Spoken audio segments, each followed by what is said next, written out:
What Apple products do you actually need? Brought to you by as simple as North FC Consumer. Most videos on what you need in terms of technology on the internet are made by a bunch of tech nerds who don't seem to have ever left Silicon Valley. There's all these videos online about what Apple products are required for doing certain things, and what's the cheapest Apple ecosystem you can get, but the truth is, what Apple products do you actually need in that ecosystem?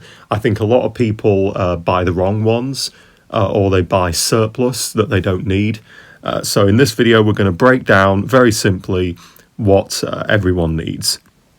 So on the right here, we've got concentric circles. In the middle is where most people are. And as you get closer to the outside of the circles, that's when you become more of a niche bellend. So in the middle, with everyone else, with all the North FCs, South FCs, normies, you've got the base iPhone. If you need a device just to get online, just to watch Netflix, watch Sky Sports, any bullshit like that, base model iPhone, an iPhone Plus with a big screen will do you very nicely, and it'll come with all the benefits of having a smartphone. And the next concentric circle out is the base iPad. Now, whether you need an iPad or not, from already having an iPhone depends on what you're doing. For example, this video here and this little presentation I've put together, this is actually being recorded and was all made on the base iPad, the base model iPad, the iPad 10th generation. So this gives you an idea of what you can do on a base model iPad. Now, obviously, I couldn't have made this little graphic here or done any of that on an iPhone. It would have been far too cumbersome and annoying. On an iPad, this is perfect. You don't need the Air or the Pros. We'll get into that in a minute. But yeah, the base model iPad is pretty much what you're going to want to go for. Next concentric circle out is the base MacBook Air. So this is for people who need to get productivity work done, say for a work job, or have got specific requirements, say like they want to use Logic Pro or something like that. Base MacBook Air will do them nicely. And now, as we go even further out, we're getting into the kind of really pro, weird niche stuff. And the entryway to this pro niche world is the MacBook Pro.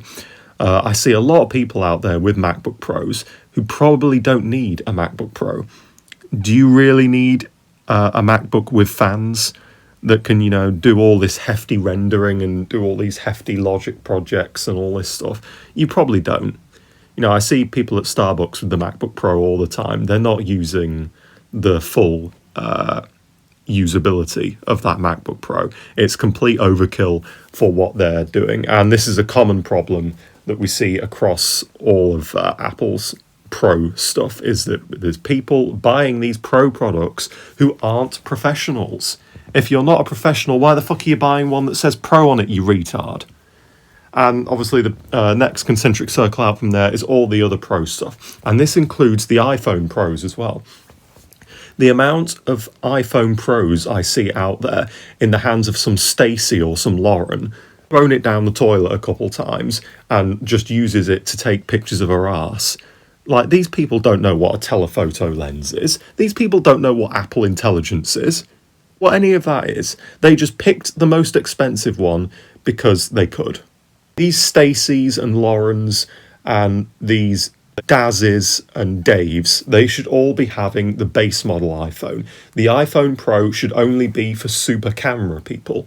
If you're really into your cameras, if you're really into being a knobhead like that, then by all means go and get the Pro. But most people should be getting the base iPhone. Similar situation with the base iPad. Now, if you're just a consumer and you never make anything because you're a waste of space, then yeah, just stick with an iPhone. But if you do actually create things, you might want to go into the iPad and MacBook world. For most use cases, even in that world, you just need the base model iPad, especially with the new iPad OS 26 that's coming out later this year, where they're making it a lot more like Mac OS. You really don't need a MacBook anymore unless you're still using legacy applications, or you're using hefty applications like on a MacBook Pro with, say, hefty Logic Pro projects or Final Cut Pro projects. But let's be honest, in Northern England, who the fuck is doing that? Who the fuck is a content creator in Northern England except like me and maybe Morgoth's Review and a couple other people?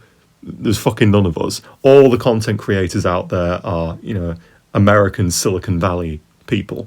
In North FC, the only people you'll find are people with elongated foreheads talking about how they're going to get some pepperami slices out of the co-op for their husband.